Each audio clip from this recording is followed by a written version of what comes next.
Welcome to the Queer Cinema Show. My name is Trent Nakamura. My pronouns are he and him, and I'm your host.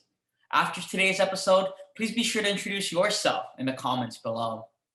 Today's guest is Christopher Racster.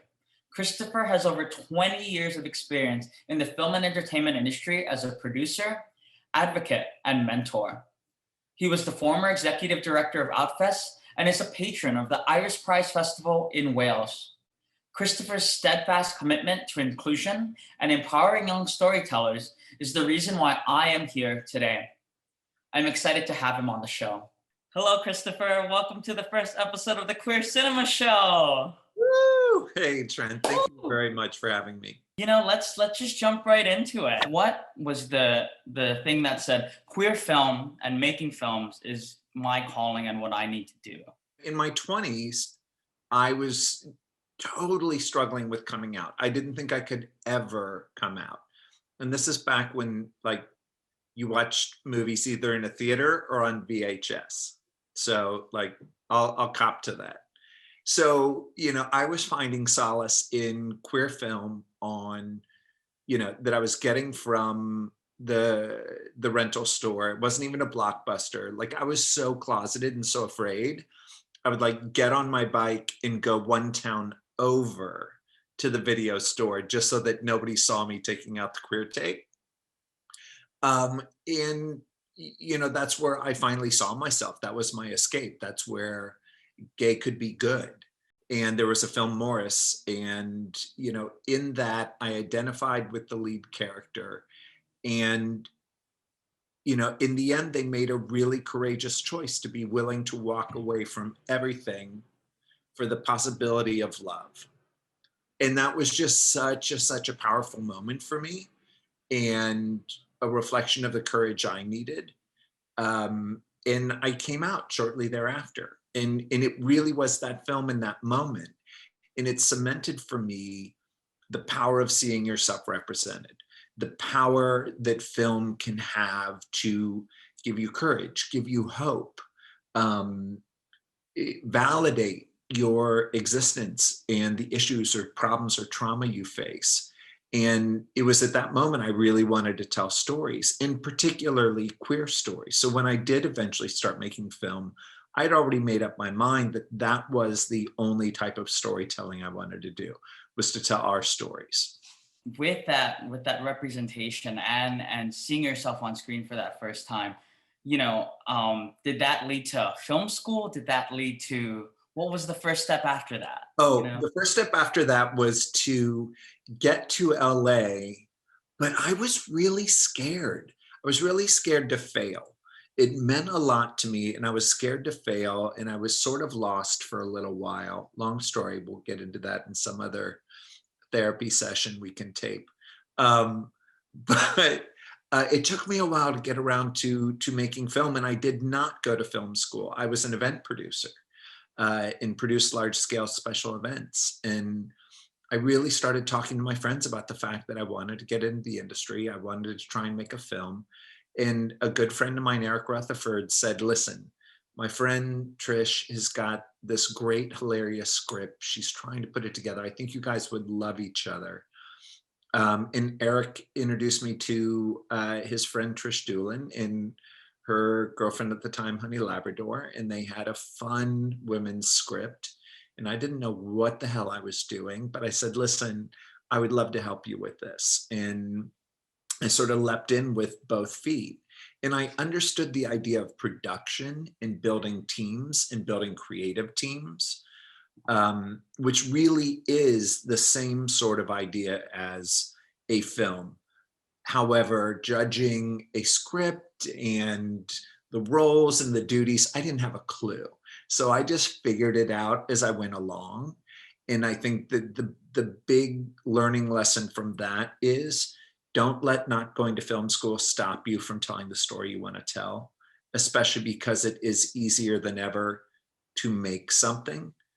And that's how it started. I just started and figured it out. And, luckily they were both actresses and they knew the industry a little more. So we put together a great crew, and we were sort of off. And I made a ton of mistakes, but we made a film and we got it done and we had a great time. And I quit my job and I'm like, this is what I'm doing full time, and I starved as an independent filmmaker for a while. One thing that a lot of young filmmakers who look up to you and who look up to the leaders in the community, they are kind of unsure where to start or how to if they want to learn more or get a mentor per se. What tips do you have for the young filmmaker who doesn't even know where to begin? Absolutely. And uh, first of all, you're not the only one. Like, we all feel that way at every level of our career because it seems like there's so many gatekeepers in what we do and in this industry. And I think, the first place to start is by talking to your friends and talking to other filmmakers, really learning. You can be each other's coaches and mentors just as much as a more experienced filmmaker or storyteller can be a mentor. You've made two shorts, I've made one. I have stuff I can learn from you. We all have those learnings. That was one of the biggest mistakes I made early on, was not voicing like my questions, my concerns, my insecurities, asking questions, and availing myself of those folks that are around me. So, whether that is finding them at a film festival, and going up and talking to them, um, whether that is taking an online course or a community college course, or finding some of the free workshops or master classes. I think it is important to find every way to learn that you can, because everything builds on it. And not everything has to cost money. And it's not the end all be all to get into an Outfest lab or a Sundance lab. As great as that is, you can be a success without them. I'm not saying don't go for them, you should, but know that that's not the only way to do that. And I do think if you are just honest and open and start talking to people about what you want to do and in where you want to be, eventually you do run into those people who are in a mentor position or a little further down the road in their career, who want to give back, who remember really clearly how hard it was and how much, my work would have been better. I would have moved along faster had I found mentors earlier. And sometimes I think we're afraid to ask somebody for help or even just a coffee because we're afraid they're going to say no. Me as a mentor, or talking with you, like I believe in you as a storyteller and you as a filmmaker, like even just the opportunity to go to coffee with you. I mean, spending 30 minutes talking and availing myself to you, I get something out of that. The mentor gets something out of it too. Um, and it keeps us fresh and remembering why we do what we do. And as you know, I get super paternal about the people that I support and the people I've gotten to work with through Outfest Labs or other activities.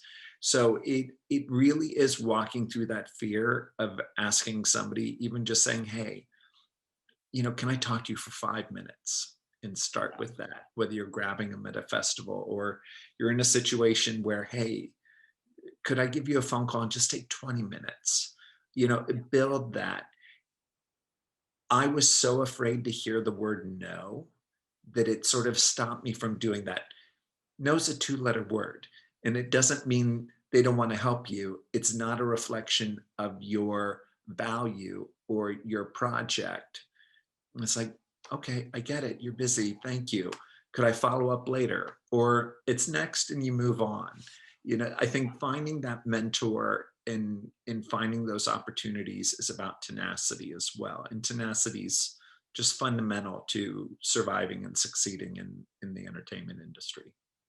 Yeah, absolutely. And it's interesting because when you talked about mentorship, that you get something out of mentorship, it actually made me think about one of my favorite authors, Simon Sinek, who, Yes, yeah, absolutely. and he has this quote from one of his videos that true mentorship is a two-way street. And I guess, as someone who is a mentor and, a mentee in your own world, I'm curious, what do you feel you're getting, as someone who is a mentor, as someone who is on the other side of the coin?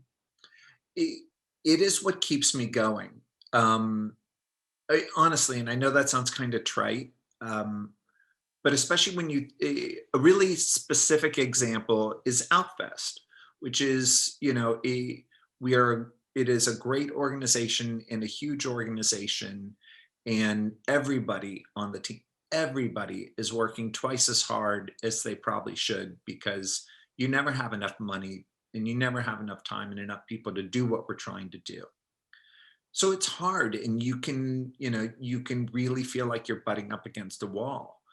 But being on set or coming to a class for Outset, which you took part in, the Young Filmmakers program at Outfest, and being able to talk with people and answer questions or bring solution takes me and listening to you talk about your story and why you want to do something, um, something that's reflective of your background or your likes, loves, passions, takes me right back to the 20-year-old me who desperately wanted to tell those stories, who really understood the impact of those stories.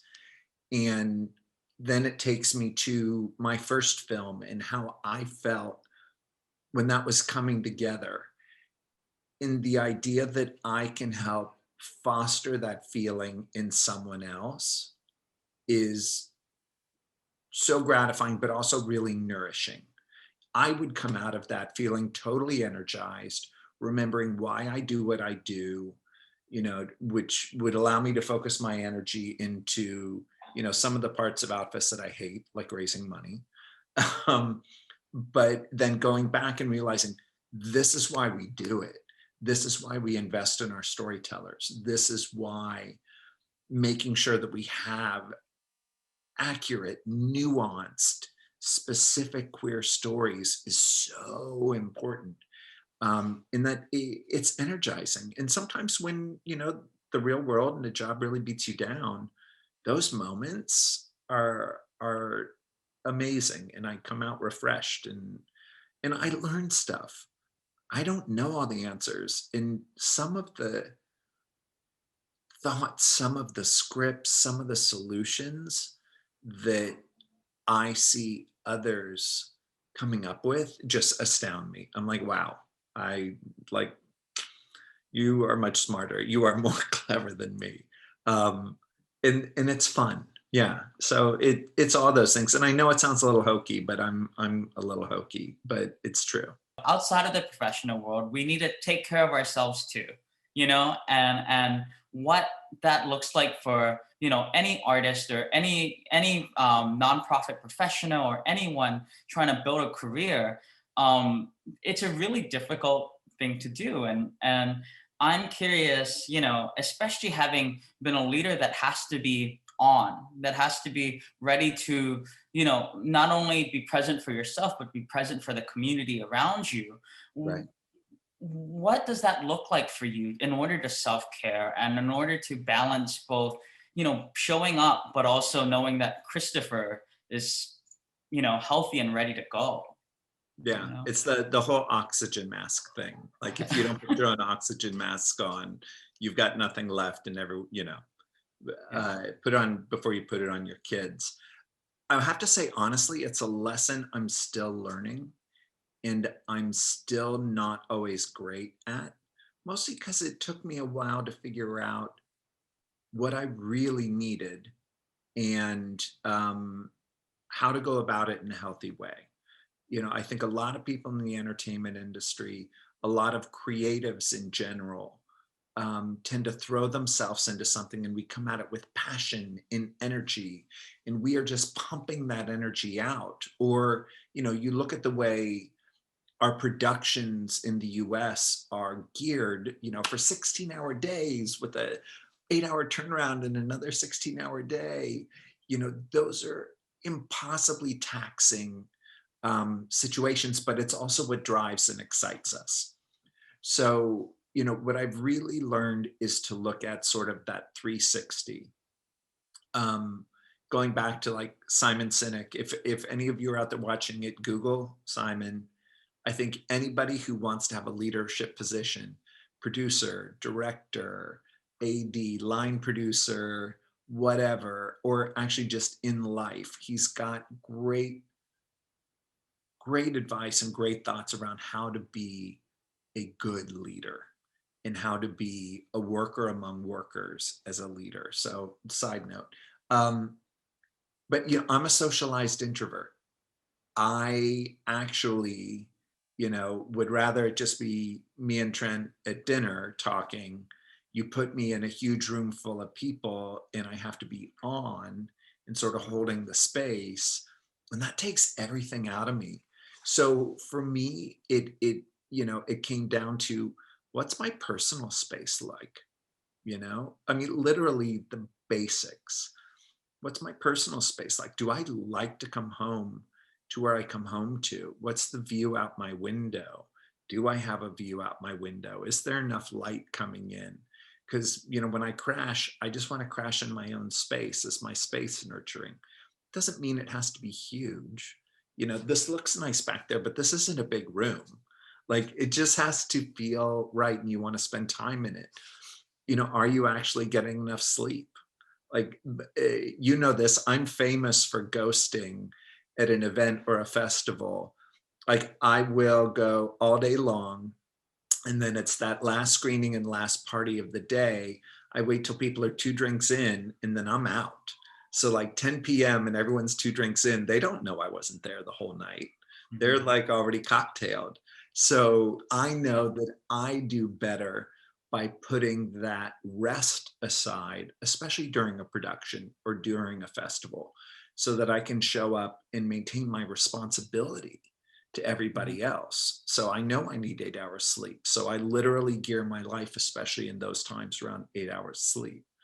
Um, and it's, the humans in your life. Don't be afraid to trim and have humans in your life that are nourishing.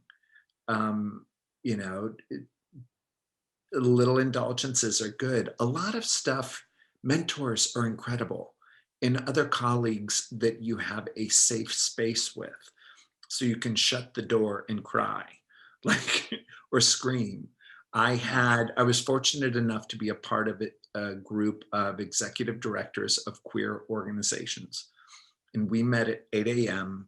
every other Wednesday and sort of shared our experiences, shared what was going on, helped each other problem solve. And sometimes we just sat there in a puddle because we were struggling with something.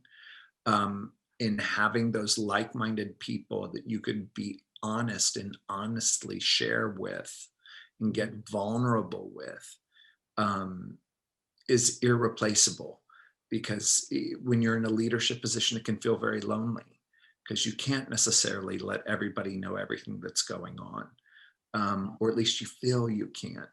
So, all those things were important. And I think COVID has actually been an odd blessing because I think many people have had to take a look at what does self-care mean for me.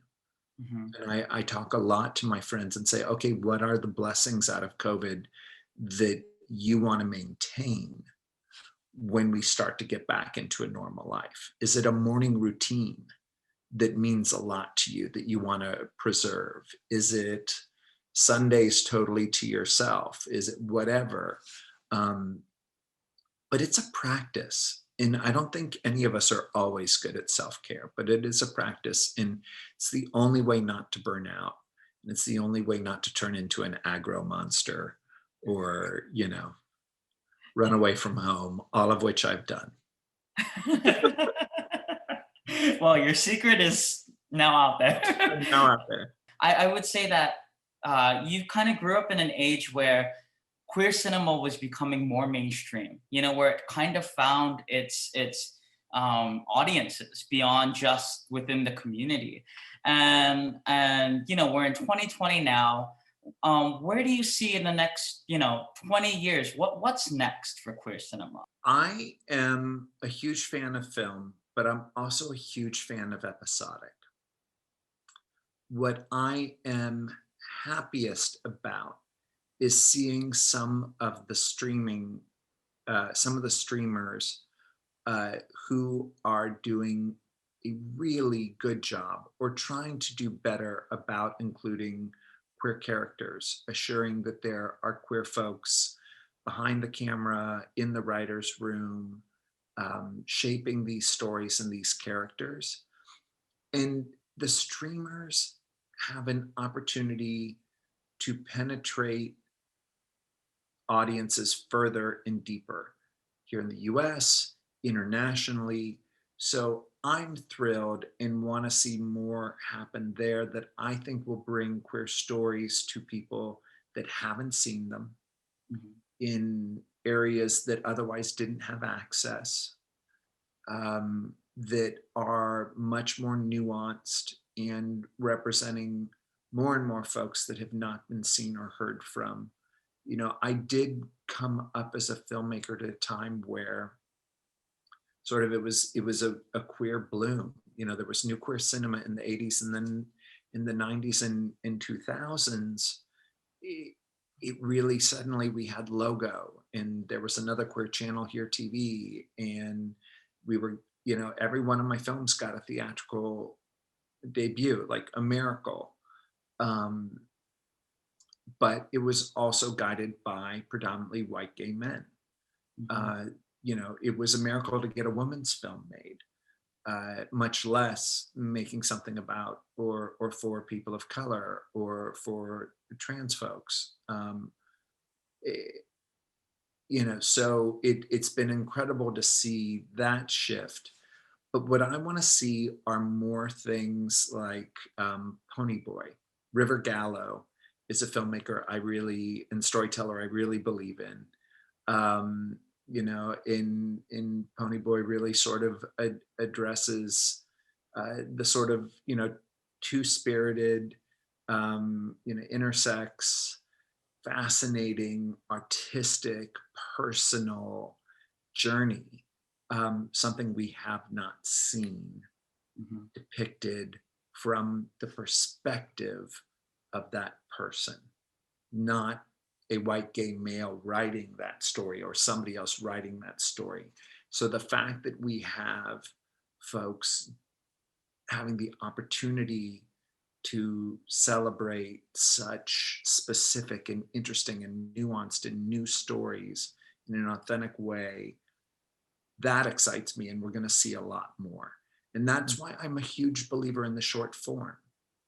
If it is tough to get that through as a feature film right now, great. Tell it in a short, tell it in 1 minute, tell it in 5 minutes, tell it in 10 minutes, whatever. Um, so we can start getting these things out there and learn our craft better. So, people like River, I can't wait to see more of. I want to see Trent's next production. Um, I think there are amazing things finally happening for our trans filmmakers. Folks like Rain Valdez and her Emmy nomination, and Razor Tongue, Jet Garrison, who is out there as a trans man, making work, because trans men have been largely invisible in the trans conversation. And I think there are, some incredible folks out there telling those stories too. Sam Feder in Disclosure. You know, uh, to me, it is about the nuanced. I want to see a lot more stories about Indigenous populations, and I'd like to see a lot more stories in regards to various disabilities, in normalizing those and not making, the disability, the crux of the story, but incidental to the life that might be complicated by that disability. Um, and I think we finally have broken down some of the barriers to telling those stories. It's still not easy, but I think the industry is finally starting to change and realize the more nuanced, the more authentic, the more specific, the more interesting, the more attention, and oftentimes the more profitable. Mhm. And if money is what moves the industry, fine. You know, diversity and inclusion are good business. So I have a lot of hope for where our storytelling's going. It's not going to happen overnight, but I have a great deal of hope for where storytelling's going. And just kind of jumping off what you said about short form storytelling, and I think what is so interesting about streaming in itself is, I think about a special on Netflix, and Absolutely. how each episode, 12 minutes, 14 minutes, 17 minutes, we are no longer confined to this world where you have to have a 90-minute feature in order to be on a streaming platform. Like these 5-minute, 10-minute pieces can exist and find an audience at a home if done, done right, and there's Absolutely. that opportunity. And, So they're not easy to make either, but I did short feature, short feature, short feature, feature. So even though I made features, I still had tons to learn, and going back and telling a very specific story in a film in a short format, I learned just as much as if I was making the feature. So the next feature was better. You know, I love watching people dance back and forth, and I think that I would love to see every storyteller get conversant in all those formats so that you're not just a TV writer or a feature writer, but you can tell your story in the amount of time it needs. Is it a feature film? Is it a short film that shouldn't be longer? Is it, a full series? Is it a limited series? Tell the story in the amount of time it needs. Be conversant in all those structures, because I hope everyone has a really long career, and the more opportunity they have to go through all those elements, the better. Jamie Babbitt, the director who did But I'm a Cheerleader, which is now having its 20th anniversary, um, did feature TV, and TV allowed her to continue to support herself and grow her family, and then go do just the feature she wants to do. So I encourage everybody to get as conversant in as many mediums as possible.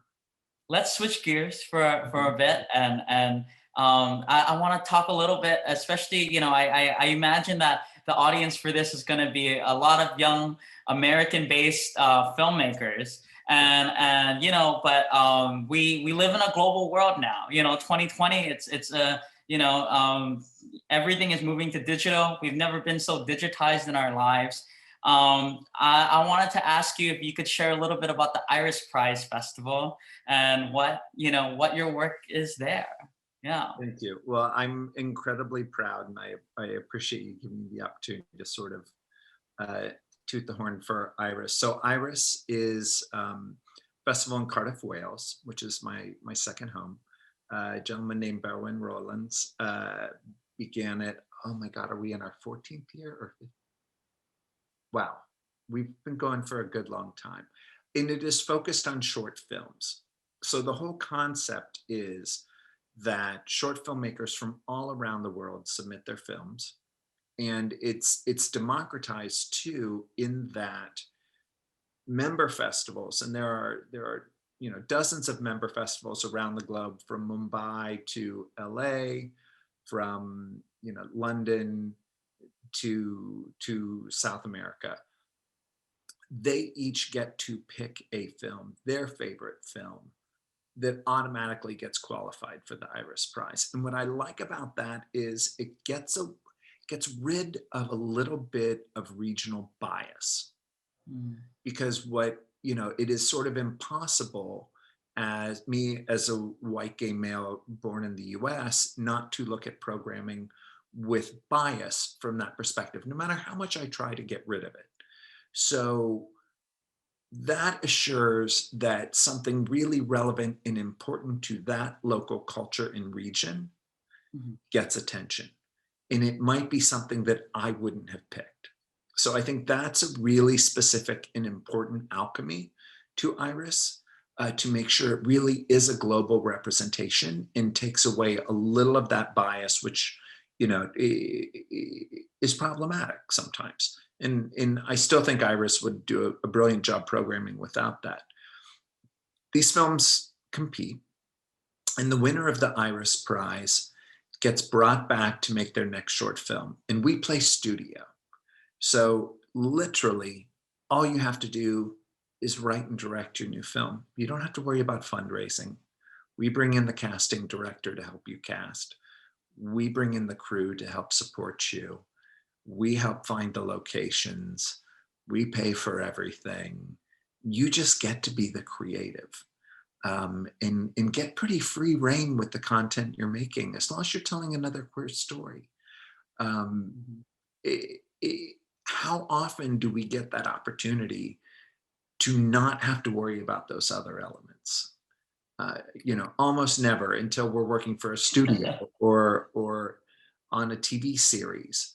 And it's had huge effect. Like, our first winner was Dee Reese. She had done Pariah the short, and it won the very first Iris Prize. And we brought her back, and she and her partner at the time, Nikisa, did a brilliant short called Colonial Gods.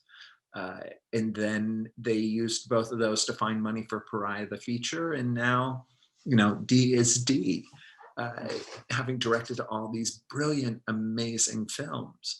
So to be a part of something that really is investing fundamentally in the development of our filmmakers, in truly giving them a next step, not just celebrating their film, focusing, sharing their film, which is incredibly important, but literally giving them the opportunity and support to make their next film.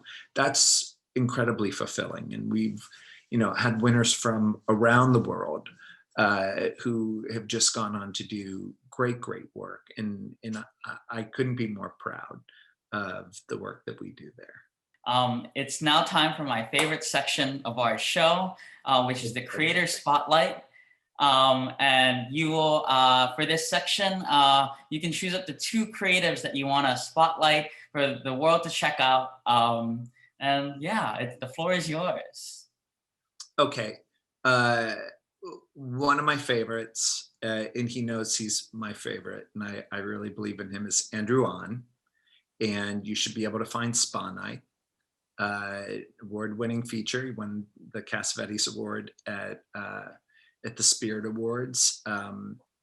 Andrew has got a really terrific voice. He's done feature work, he's done episodic work, but I'm incredibly proud of his vocal determination to put front and center his own intersectionality as a Korean American queer person, and say he really wants to tell more stories centered right there, and put that out there. And he is someone who really has honed his craft, and has been brilliant to work with. Um, a few I mentioned, Rain Valdez. I want to continue to see Rain soar. Watch her work. Season 2 of Raise Her Tongue. Um, and see these multi hyphenates that are out there really doing the work. She's a creator and an actress. Um, who else? I mean, there's so many people, and I'm going to feel bad leaving out all my friends who I think are doing such brilliant work. Um, but yeah, I think those are my two right now. Yeah, And that there's that those there's are more. those are both excellent choices. And you're right. There's so many incredible artists out there that do deserve a spotlight. Andrew actually will be on our show later this season, Yeah. and so we will, he'll get the chance to spotlight a couple more artists for the Good. world to check out as well. So, but that's unfortunately all the time we have today. But I'd like to thank you so much, Christopher, for being part of our inaugural season and for joining us today. I really appreciate the opportunity. Thank you, Trent.